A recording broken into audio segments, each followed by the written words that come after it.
Right, Friday markets closed. Very nice week, very nice day, but very nice week in particular. So we had all the data come out. After all is said and done, we end up higher. So that's gold, silver, and the miners. It looks really good.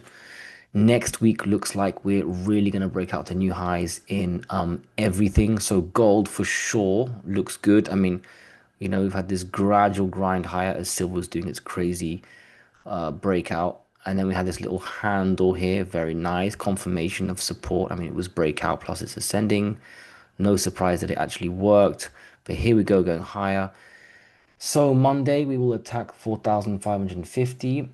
We will hopefully close above that, probably 4,560 on Monday. That would be good. Don't know how much of a percentage move that is.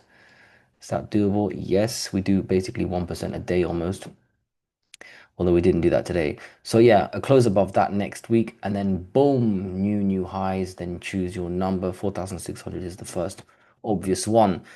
So gold looks very good. Gold looked actually stronger than silver yesterday. Silver was red yesterday, but it did bounce quite nicely off support. And today, nice and green, stronger than gold, 3.5%. Although gold, is doing sort of a little stronger on a relative basis. Gold will be the first one to break out, and silver will be half a day behind. So next stop, really, it would have been good to close above 80. But okay, it's the same. It's just some random psychological thing.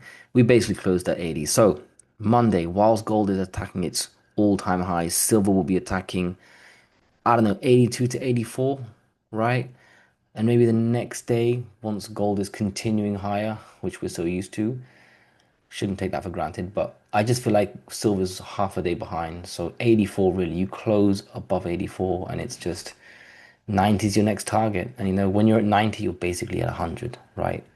I mean, if imagine the top's at 93, it's the same thing as 100, really. But I think we're gonna go to 100 and actually break out. Not the first go. Well, we'll talk about that once we take out 84, but that's my target for next week. Monday, straight away, gold leads the way. Silver is half a day behind. I don't think silver can do this in one go. We have seen massive days, and actually 5% is easily doable, but let's see. Both look like they will break out to new all-time highs imminently. The miners already did it, and that is all-time highs for GDX because it did it ages ago. So you can zoom out as much as you want. You're never going to find something here. Next target, I don't know, 100. I like that number. I mean, if gold and silver take out their record highs and then run, I think GDX is going to muster something like how much for 100? 8%. Yeah, that's just two good days. Definitely 100 is your next target. Not in one day, but yeah, why not? I mean, GDX just closed at a new all-time record high. Doesn't get better than that. GDXJ, I was expecting a bit more strength, but, and also if you look at GDXJ, it's actually got quite a way to go. I think it's like 45% or something to hit its old high. Yeah. So, and I think we're going to hit that, no, not next year, this year. So, I don't know, we'll just watch GDX, but really the next levels I got 130. 134. Let's just get to 130 first. Let's close above 130. That'll be a good little target. But anyway, GDXJ did, make a new all-time 52-week high, if I can say that. Underperformed, I would say, but it doesn't really matter. Next week they will all outperform. SIL, boom, nice, touched its 52-week high. I'm gonna say 52-week high. You know what I mean by that, the last sort of year. And that's just got 4% left until it hits its all-time record high. And I think that's something you can do on Monday, definitely next week. So that'll be cool. I think that should register somewhere within the market. The fact that SIL's just made a new all-time record high. So maybe that gives you a little extra 2% boost somewhere. So gold, silver, the miners, all the indexes, maybe not GDXJ. SILJ though, very nice. That did close at a new all-time 52, no, all-time record high. Amazing. You just can't get better than that. So, and 3.5%, sort of matching silver, which is okay, given how much it's underperformed recently. Basically, new all-time highs. You should have your portfolios at new all-time highs. And I do, and that's good. And I've had new all-time highs several days in a row now, even though the miners have been lower. So I know I'm outperforming, and I'm very, very happy. And it's not just gold and silver. It's uranium, critical metals, it's copper, it's nickel. Oil. I am definitely going to do a video on all those, sort of covering them very quickly because they are very, very exciting too. I don't know if they're better buys, but I've still got most of my capital in gold and silver by far, maybe 65, 70%, but there's quite a bit in the other stuff because the portfolio has grown. So 30% in other stuff equals quite a bit of money at the moment. Right, let's look at the actual portfolio of gold and silver miners. Newmont, very nice, in line with everything else. Perfect close, close a high of day. Looks ready to go right through 110 next week. I don't know where the resistance is. This line looks cool, 112. I think 112, you could put a sell there. It could end up being resistance for like 12 minutes and then it just goes through it like it's nothing. And then you find out it wasn't resistance. I'm not placing sells anymore. I want to sell into this move, right? It's something I said yesterday, I think, or the day before, last video. And it's true. I was trimming a tiny bit today, just at sort of high of day and then small stuff, but I want to trim into this breakout. I have way too much in the minors. We are at absolute record highs. Yes, I think all the stars are aligned, like the monetary policy, basically print, lower interest rates. Fiscal policy, Doge is gone. What are they going to do? 1.5 trillion for defense spending. I mean, it's just runaway inflation guaranteed. Plus, you've got, they like their commodities, critical metals, and everything. Silver is all being classified as a critical metal. The silver market is just the paper market's broken down. Supply demand, everything is aligning, right? But then, is it all priced in? Probably not. And I think we are going way higher, but I'm just going to start trimming a bit more into this. I need more money on the sidelines. So I'm selling into this even though I know it's going higher. So far, it's weak trims because what I'm seeing is great and I think it can go higher. So I'm greedy. I think I can sell a little higher. So I'm not going to do any heavy trims yet until I think sometime next week. If silver attacks 100, gold will probably be like 4,600 or something, maybe higher by then. But I just want to trim into that because I've put quite a bit of money to work elsewhere, and the only easy place to take money out is gold and silver because they're just so heavy. So Newmont, wonderful. Next one, Barrick. I don't know if that's better. It did make a new high, but the close wasn't at high of day. But Barrick's just vertical. 50 is the level. I've got to sell there. I've got a little 49.99 sell there. So I think that will hit next week. Maybe Monday. Not sure how much of a percentage move to get there. 4.5%. That's doable. Agnico, that looks really good. I'll tell you what, it was underperforming for a while when it was down here. And here it started to outperform a little bit during this sort of period of sort of slight outperformance in the miners overall. And then the last 2 days, this looks stronger than Barracks, stronger than Newmont, even though it's underperformed for probably weeks. Now it just looks wonderful. Now it looks like it's going to go straight to 200, like very fast. Like Monday, a 5% move in Newmont, I can imagine. Monday or Tuesday, and then keep going, basically.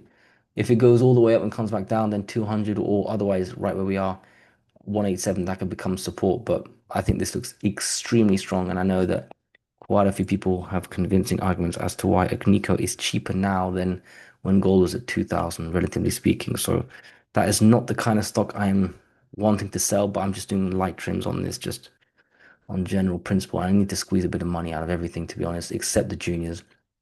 So Barrick, Newmont, even Agnico, just little trims at least now, and then maybe a little heavier later. Okay, Pan American Silver, not the best candle. I would say a little underperformy, up only 2% with silver 3.5.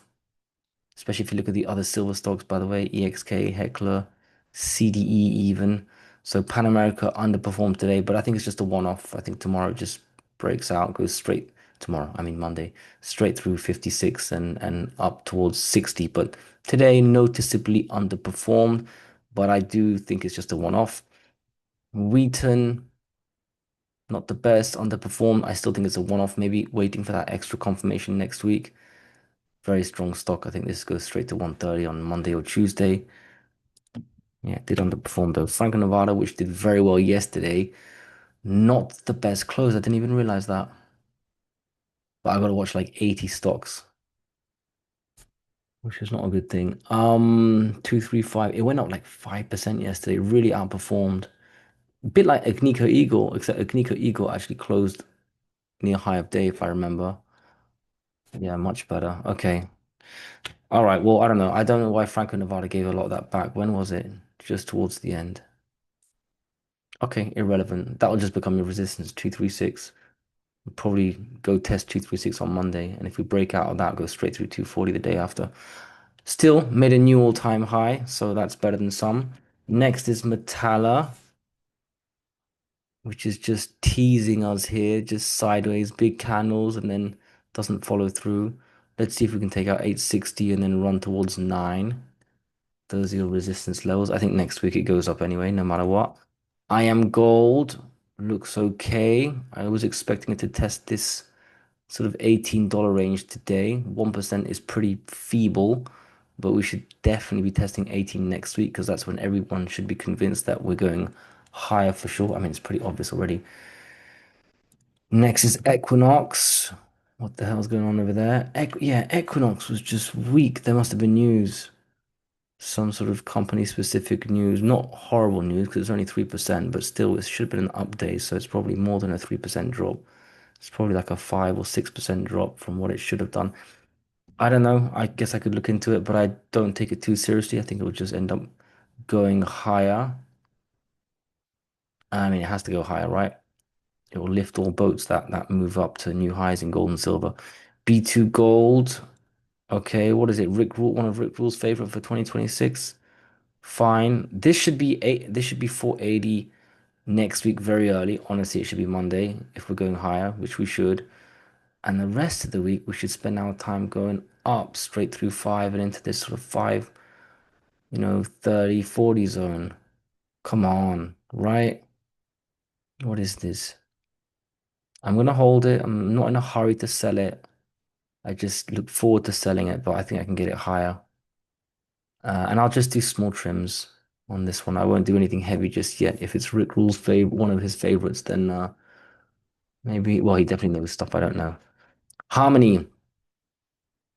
Yeah, that's a bit surprising. I was expecting way more, but it was actually weak the last 2 days compared to its peers. Its peers were holding off and like closing at the same level as the other candles. This one, I guess, had some technical damage to digest, but still, I was expecting a bit more. Next week, we should be testing 22, and we should be closing above it. I'm still gonna give that as my goal for next week. Aris Mining, this one and Equinox, they were those standouts that were red. I don't really understand. Close at low of day, down 3%. And it had such a nice candle the day before. Okay, whatever. I guess it's overextended, but maybe I should trim some. I don't like that. I don't like red candles on what should be green days across the board. SBSW, that's okay, 2%. Maybe should have been a bit higher, but still constructive candle. Next week we should be taking out 16 for sure and running towards 17. This one I've started to place quite a few cells from like 17 upwards towards 20 because we're basically there, right? Once you're at 17, you've really got like, before you're at 18, yeah, you've got not much to go. You're basically at 20. Like we've done it from 3 to 20. It's really next week you're probably going to be touching 18. And then how much more upside is there? I mean, it might just keep going, but at one point you've got to sell. And this is the thing I'm terrible at. I'm terrible at selling. And I just feel like why don't I just close the position at 20 when it gets there and just sell everything? Don't hold 50% or 40% or 70%. Just close it. If it keeps going, that's fine. Because right now there are thousands of things going up. I mean, like 80 stocks. I don't need to be in everything just in case it goes higher. I guess I'm talking to myself. But this one, I think when it gets towards 20, I gotta talk to myself in the mirror or something. Okay, let's do silver stocks. First Majestic. Very nice. Silver stocks were good, except Pan America. So 5.5%, new 52-week high, close at high of day. Very nice. And we are into I don't even know if this is a gap. No, it's not a gap at all. But I'm going to call it a gap. We are into the gap and we are aiming for like 20 should be a big number, but I don't even see it as resistance. I'm looking at 2049, kind of this, this line, obviously, but just a bit before, just to make sure you get it. Imagine it goes all, you got your set at 2050 exactly, like an idiot, and it goes to 2047 and comes all the way back down.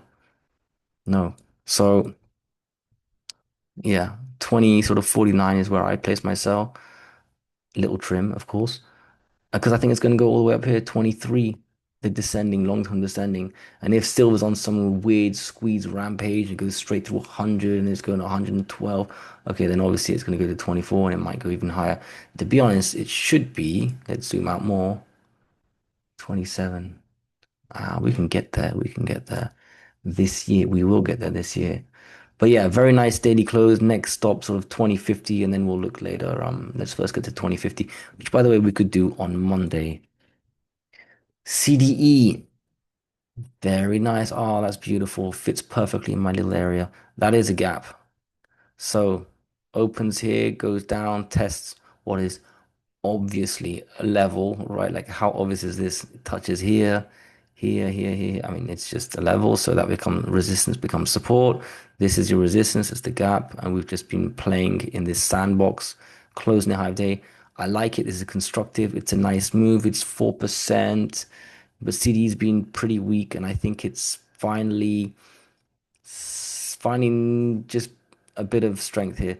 Next week, Monday, if we can straight away trade in like 21, that'd be nice. If we can close in 21, and I don't think that's asking much if we really are breaking out. Like that's just 2-3%. But once you're in 21 zone, the next level is clearly 23. And I think if you're going to test 23, a couple days later, you're going to break out and close at 24. So this could finally do what we've all wanted since it's been crushed down here, which is to go back up and make new highs. And I think next week is the week to do it, right? Especially by the close. I mean, if silver's gonna close above 84 and start running to 90, I think we can expect a 15% move. You could do that in a day. You could definitely do it in 3 days. So, and who knows, we could end up trading above 84 next week, right? It could be above 84 by Wednesday. So definitely CD could be trading at new 52-week highs. I like it. That's the kind of candle you need. It's not a ridiculous candle, but it's very constructive. Next, Heckler. No matter how overextended. Another wonderful day up almost 7%. New 52-week high. We're at 2250 roughly. I gotta zoom out on the weekly. Next stop is 2350. I've got a little trim there, 2349, I think.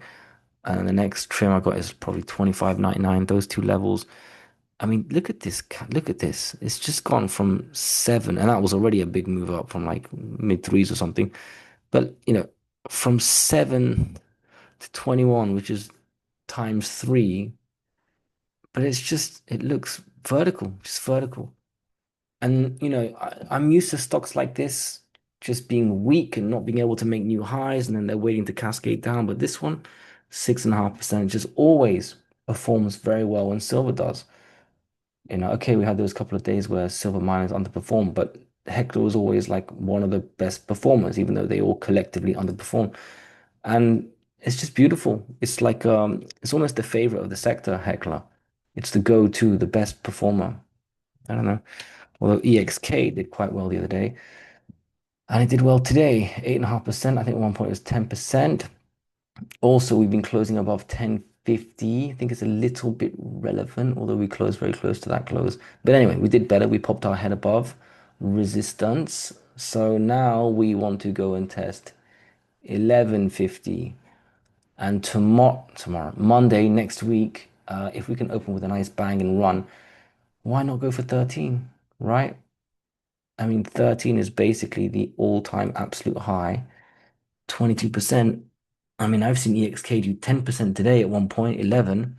That's just 2 good days. And you're doing that when silver's going parabolic. Today it didn't go parabolic, right? 3.5% was okay. But we've seen the 7-10% days of silver. If you have one of those, you get EXK all the way up here. And honestly, if you get silver going towards 84 and then running higher the next day, like 90, that should send EXK above 13. So the silver stocks look very nice. Pan America, just a one-off exception. Okay, let's leave it there. The juniors, they're okay. They're all up, 3, 4, 5, 6%. Nothing too crazy. Um, I think it was a very good week, perfect week. The start of the year has been perfect. All of last year was perfect. I think we're getting a bit, I don't know if we're getting ahead of ourselves, but I see how parabolic it's been, how used to I am, everything going up, and the numbers in my account are just, I'm numb to it, but I think I should be trimming here more than I'm already lucky that I've hardly trimmed anything this whole year, 2025. And I'm so scared of trimming just in case. And so far, that's been a blessing. My weakness has been my greatest strength almost. But I think it's time to trim. And why not do it on new all-time high breakout rather than when it looks like it's going to flush? So today I did very tiny trims, nothing to even mention. I didn't even go through the trims.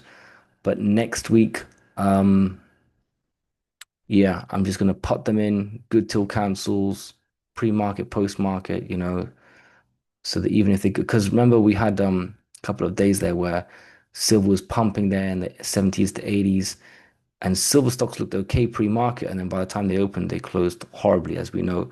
So I also want my sales to be valid for pre-market, especially.